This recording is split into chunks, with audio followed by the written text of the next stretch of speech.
So, good afternoon, good evening, and good morning to some part of the world. My name is Prashant Nair, and we are back with another edition of the podcast of the FIIOB version. And what we are going to speak about today is the big game, the big Sunday, as we all call it. So, it's a game between Manchester United and Chelsea. If I have to put it right, the game is going to be at Stamford Bridge. So, it's Chelsea versus Manchester United. Over the years, both teams have had fair share of battles for the title. Now, for top four, both teams are coming from a battle of I would not say stagnancy, but some amount of charm has been lost at both clubs, especially at Manchester United. But since Ole Gunnar Solskjaer has taken over Manchester United, Man United seem to be on the upward trend to a certain extent, while Chelsea seemed to be on the upward trend. But then Frank Lampard suddenly got sacked because of lack of performance of the team, and then Thomas Tuchel stepped in. And as soon as Thomas Tuchel has stepped in, Chelsea seem to have got their revival back. With me today, I have two set of fans who support respective clubs. So Shreyas supports Manchester United and Abhishek supports Chelsea. Without any further ado, I'll straight away ask this question to Shreyas first. Shreyas, so let me ask you this, right? Over the years, Chelsea and Man United have fought big battles at the bridge at Old Trafford. But Stamford Bridge is always one place where Manchester United struggled to a certain extent. And going into this fixture again, in the press conference which Ole Gunnar Solskjaer had today afternoon, he said that United will be without several key players. That includes Edinson Cavani, Donny van de Beek, of course, Paul Pogba is out, Scott McTominay is out, Juan Mata is not fit, so he couldn't play against the Sociedad game as well. So it's not going to be a full strength Manchester United team. But then you look at the table position, the United are second. So you expect it. United should have a big game kind of performance at Chelsea. So if you are a Manchester United manager, how would you approach this game? Do you go defensive or do you say, you know what, I'll go out and attack? So Prashant, the first thing is we have to analyze how United have played the last few games against top six opposition. Mm, We are yet to have an open play goal against top six opposition, which is the first major criteria I'm looking at, and that worries me. I mean, we are playing mm, Thomas Tuchel, who is I think conceded 2 or 3 goals since he's come into Chelsea, mm, and I don't even know how half of the Chelsea defenders have a new life under him. Rudiger's playing decently. I'm seeing Aspilicueta is playing very good recently.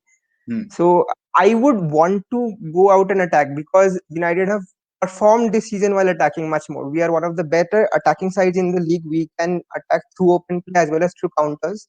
yeah. But I'm not very optimistic about attacking this Chelsea side, especially without several key players. Mm, So without Edinson Cavani, for example, a lot of our aerial threat just goes out of the window.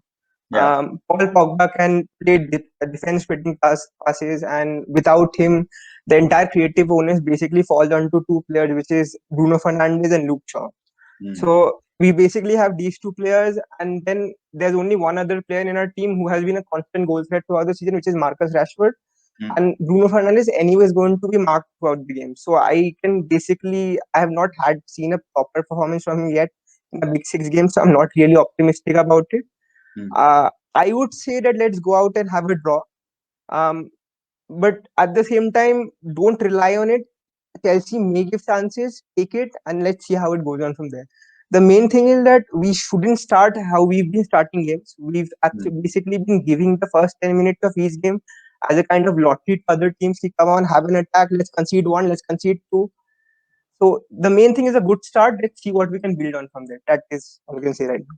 You raised a very valid point, right? The first 10 minutes, United look like a different team where they ask players to come and have a go at us. And since it's an away game, United have not lost an away game for quite some time. I think we have always drawn or won, but they have never lost it. Having said that, right, Abhishek, here is my question to you. Chelsea first face Atletico Madrid. They're going to face United. They're going to face Liverpool, Everton, Leeds, and then again Atletico Madrid. It's going to be a tough run of fixtures for Thomas Tuchel's Chelsea.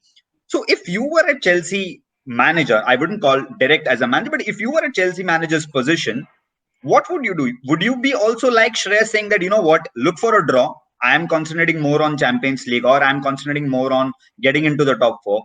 Would you just rotate your team for the game against United, or would you say, you know what, I want to win this so that the confidence of the player is sky high and then we can challenge for top four or, go at the Atletico game even harder? See, it's like I want to have it both ways this time. Hmm. Hmm. Like I want to rotate and I also want to win. Hmm. Simply because we cannot afford a loss at this point. That Hmm. Southampton point loss was a very crucial point that we lost. Hmm. We could have won that, would have been straight away into top four, but we missed that chance. And the Yeah. way season is going, bearing City, Hmm. the rest of it won't have much chance to recuperate what they have lost. Hmm. So we have to go for the win. There is no way that we have to settle for a draw. Loss Hmm. is totally out of question. So now coming back to it, what I read yesterday, not yesterday, today evening, there's an official news that Silva won't play. Hmm. So it will be again Christensen and Rudiger in the middle. Hmm. Probably Reece James will start in place of Cho. Hmm. Now, where Callum Hudson-Odoi will playing, that I'm not sure, but probably to stop the attack through that side, Hmm. Reece James will come to place. Fair enough. I mean, Also, sorry, go on. yeah. Also, there's another thing that I want to say, that I want Pulisic to start Hmm. simply because he's fit now, he's okay now. Kai probably is not doing well after that Corona thing. So I want Pulisic to start. ZH may come on later. Hmm. So I would say Callum Hudson-Odoi, ZH, and Pulisic. Okay, Now you would ask me, where is Mount then? exactly. So yeah. So now what I want to do, I want to play Mount a bit back. If Mount is starting ahead of Kovacic along with Kante, Hmm. then that's okay. But I So, would put sorry to Mount interrupt, a Abhishek. bit back. Sorry to interrupt. So, you are saying that you want Mount to play as a center midfielder rather than Yeah, a number 10, yeah, which Mount has excelled this season. Am I right? Am I yes, right in saying yes. that more as a center midfielder, a number 8 or a number 6 kind of a role, but Yeah, you not a can number say that. 10? Okay, that's interesting. So, Abhishek, I have a question for you then. Okay, not in general, Mason Mount or where he's going to play. I understand what you're trying to say, but I have a bigger question here, right? You signed a guy from Bundesliga. He was supposed to be the next big thing in world football. Suddenly, lack of confidence. His form is not there. He scored one goal now, which was also, I think, more of a tap in. Will do confidence world of good. And on the other side, you have a striker who's been yelling and crying and cribbing and speaking loudly in the media saying that I want to play in the Euros. Either you let me leave or let me start. Inter Milan were interested in signing Olivier Giroud last window, even in the January window last year. Frank Lampard back then said no. Giroud is our player. He's the one, which gives us a plan B kind of an option. But now Olivier Giroud seems to find the back of the net whenever he has Yeah, started or whenever he can play. If I remember right, 3 away games with Chelsea for the Champions League. Olivier Giroud has always scored, be it Rennes, Atletico Madrid now. He's always found at the back of the net. How long can you keep that man out from the starting 11? I won't. Simple. So would you start him I ahead of Werner now? No. If Warner is playing left, if Pulisic is not playing, then Warner will start on the left Hmm. and Giroud up front. Which means, I simply can't risk Tammy at this stage. hmm. So you would want to have a different dimension to the whole left hand side. Fair enough. Talking about the left hand side, let me go to Shreyas. Shreyas, you rightly pointed out something about Manchester United. There is only one set of attack which comes, and that's from the left hand side. You can either say it's Luke Shaw or Marcus Rashford combination, or the combination between Bruno Fernandes, Luke Shaw, and Edinson Cavani when he played, and it all came down the left. On left. Yeah, how much of Yeah, an yeah. impact, right? How much of an impact or an improvement has Luke Shaw done to this team this season? He's been massive. Luke Shaw basically Is a reminds me Chelsea what fan, by the way. Luke Shaw reminds me of what I saw when I first saw him properly in 15-16. I mean, Louis Van Gaal basically sat him throughout 14-15, and 15-16 was the first time I properly saw him. Till the leg break, he was stunning, and basically after Tellez has come, after the Spurs game, I mean, I don't know what to expect. He's been phenomenally good. Obviously, there have been some bad matches. The Leipzig game, for example, the 2 goals we considered against Liverpool in the FA Cup. But otherwise, he's been creatively one of the best fullbacks. Not in that. I mean, he's been. If I could say statistical terms, he has the highest expected assists in the Premier League. He has one of the highest expected assists for a defender in Europe. So he's been brilliant. He's combining well with Marcus Rashford on the left wing. He gives us a different dimension if Bruno is not playing, and he's been defensively very good. He's been a man of the match in both the City and the Liverpool games in the league.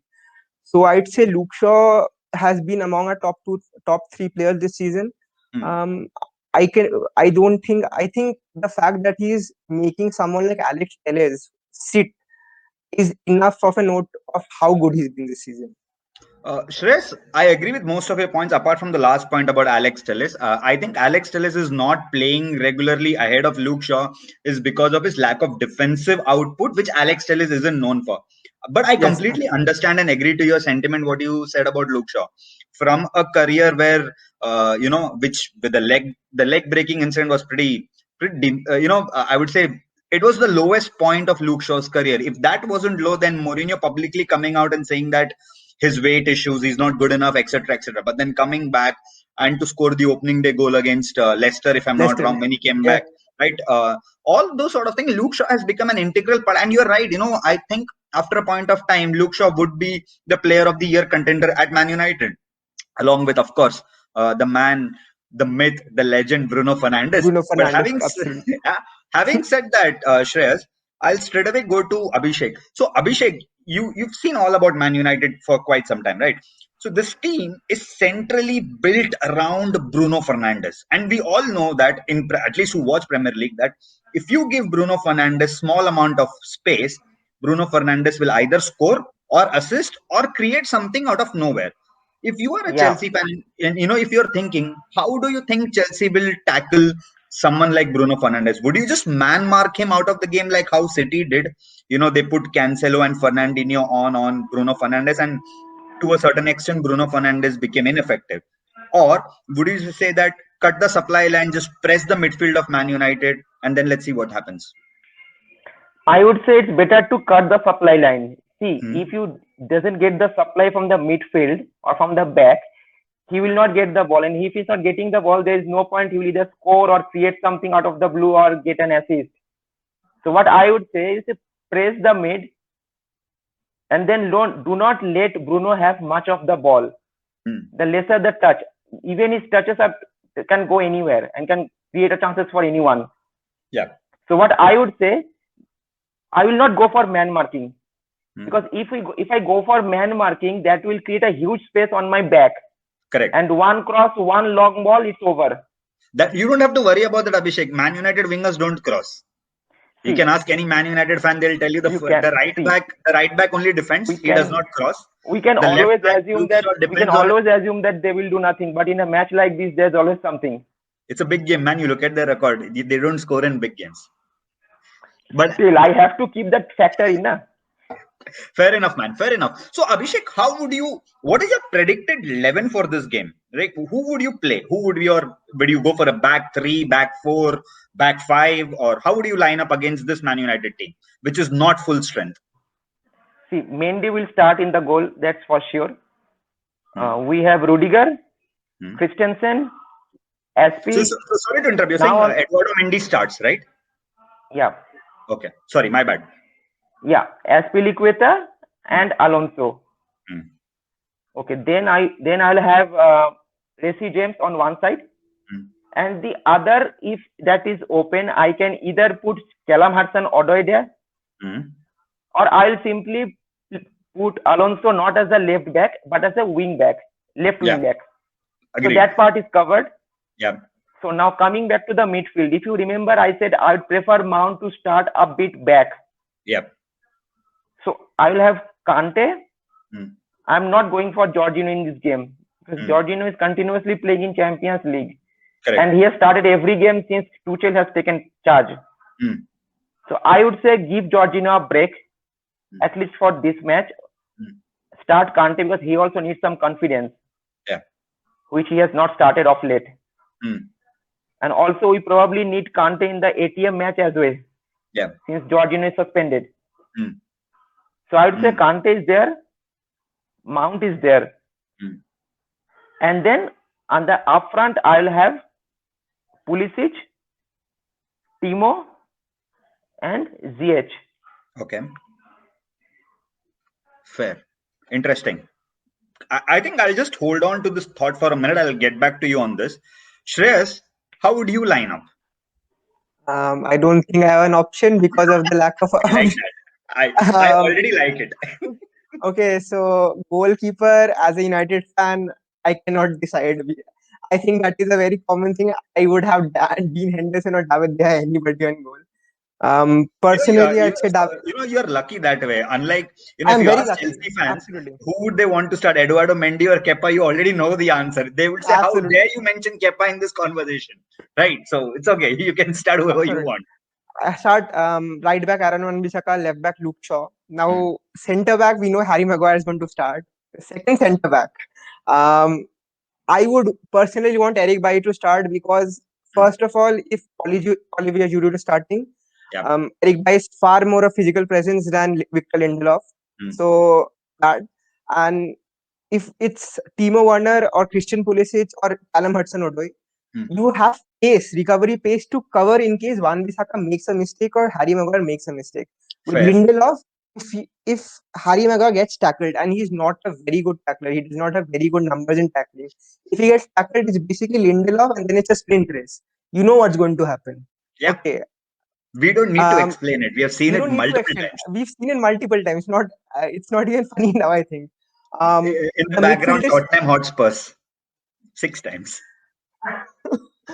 Then we have midfield. I don't think I have an option in midfield. It's Matic, Fred, Bruno. Attack also, I don't have an option. Greenwood, Martial.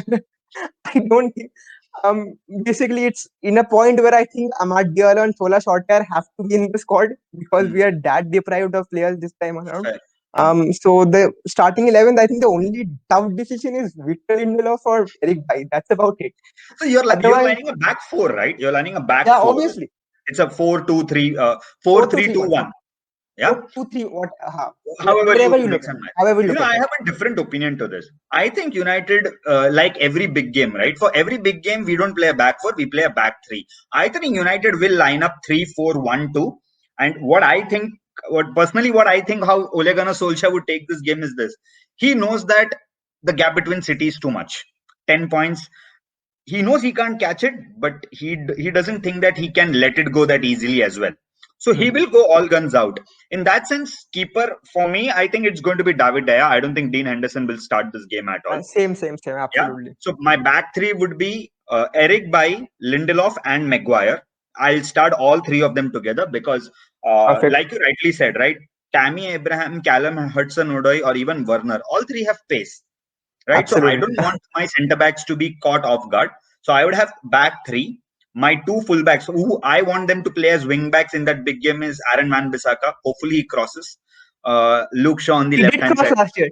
He crossed last year and given assist. That's the problem. I remember. I mean, I'm not being too optimistic. So yeah. So back three at the back, four in the between might be Wan-Bissaka, Fred, Matic, Shaw. Of course. I don't think we have an option. I don't think we have any other option in the middle too. The number 10 is the guy whose statue will be built in 5-6 years if he continues to play like this, Bruno Fernandes. Then up front, I would want to see a number 9 as Mason Greenwood and Rashford. I am okay if Ice Cold Martial is benched or coming off another sub because he hasn't looked sharp. At all. Absolutely. Yeah, he hasn't looked sharp, nor has he deserving to be in the starting 11 because... Absolutely. Yeah, so I think it's going to be a 3-4-1-2. But having said all of it, I'll ask you the final question before we wrap up this podcast, Shreyas. What do you think will be the result at Stamford Bridge? In true fashion of how United have played this year, 0-0 or a 1-1. But I have no idea. I would love a win. I would hope for a win. I would expect a draw. I will be prepared for a loss. That is how I'm going into this game. Because I have no idea how it's going to pan out at all. I already know Abhishek's answer. Abhishek will be like, I don't have an option, brother. I want Chelsea to win this game. Abhishek, what are your predictions for this game? I'll go for 2-1 in Chelsea's favor. You expect United to score one? Brave man. Brave man. No, Bruno Fernandes That's penalty. just because you have Bruno Fernandes. Else I'd have gone for 2-0. Fair enough. I mean, That's fair enough. personally, Absolutely, I would say. I think I'm going to go for a 0-0 draw. I don't think either side is going to be very open in football, especially in this game. It's going to be a very cagey game. Unlike how United like to play free-flowing football. And Abhishek, I have to credit this to you. You are one of the few guys who said, "Do not press this Manchester United team because the more you Absolutely. press this Manchester United team, they will get on and score." Frank Lampard learned this lesson. Out of 4 times, he did the same mistake thrice, and he learned the final lesson in FA Cup semi-final. I Of course, we weren't bright then, but any team who presses this Manchester United team, they will hit you on counters because that's the only way they need to play. So I must give this to you in credit that you're the first guy who's ever said that don't press. don't Absolutely. press Man United Don't one press and this. block their midfield. That's such a nice tactical insight, and I really think Thomas Tuchel should take this because he did the same with PSG, not once but twice. And My only hope. Yeah. My right. only hope is this is Ole versus Tuchel at an away venue. So that is the only hope I have. It isn't at Paris, man. It isn't at Paris. But anyways, thanks a lot, you guys. You guys have been fabulous. It was always fun chatting with two set of rival fans. But before you go, one last thing I want to ask both of you. What is your favorite memory of a Chelsea versus Man United game? I'll start with Abhishek. I would say that 4-0 win, because that game I actually liked the way Kante scored. It's really unusual. You see Kante scoring bypassing Pogba. I turned the You TV can't off really after see. one goal. I turned it off after 1 minute when Pedro scored. A friend of mine went all the way It's from not India like to that is the watch best this match game. ever He's a happened between diehard these Chelsea two fan. teams. But the way Kante scored now, Yeah. for someone like Kante getting that much far ahead in the pitch and scoring the goal, that is something else. A friend of mine went from India to Stamford Bridge to watch this game, and he's been a Chelsea fan for all my life. I remember him, and he's been a friend of mine for the last 17, 18 years. And when he came back, he showed me a video where Chelsea fans were first chanting for Mourinho, and then when the 4-0 happened, how they started booing him and etc. And I'm sure you guys all remember the famous press conference, right, where he says Judas is still number one. But fair shout, Abhishek. That's probably one of the most strongest memories which any Man United fan would want to forget. But full credit to you. Shreyas, what's your favorite memory of United versus Chelsea?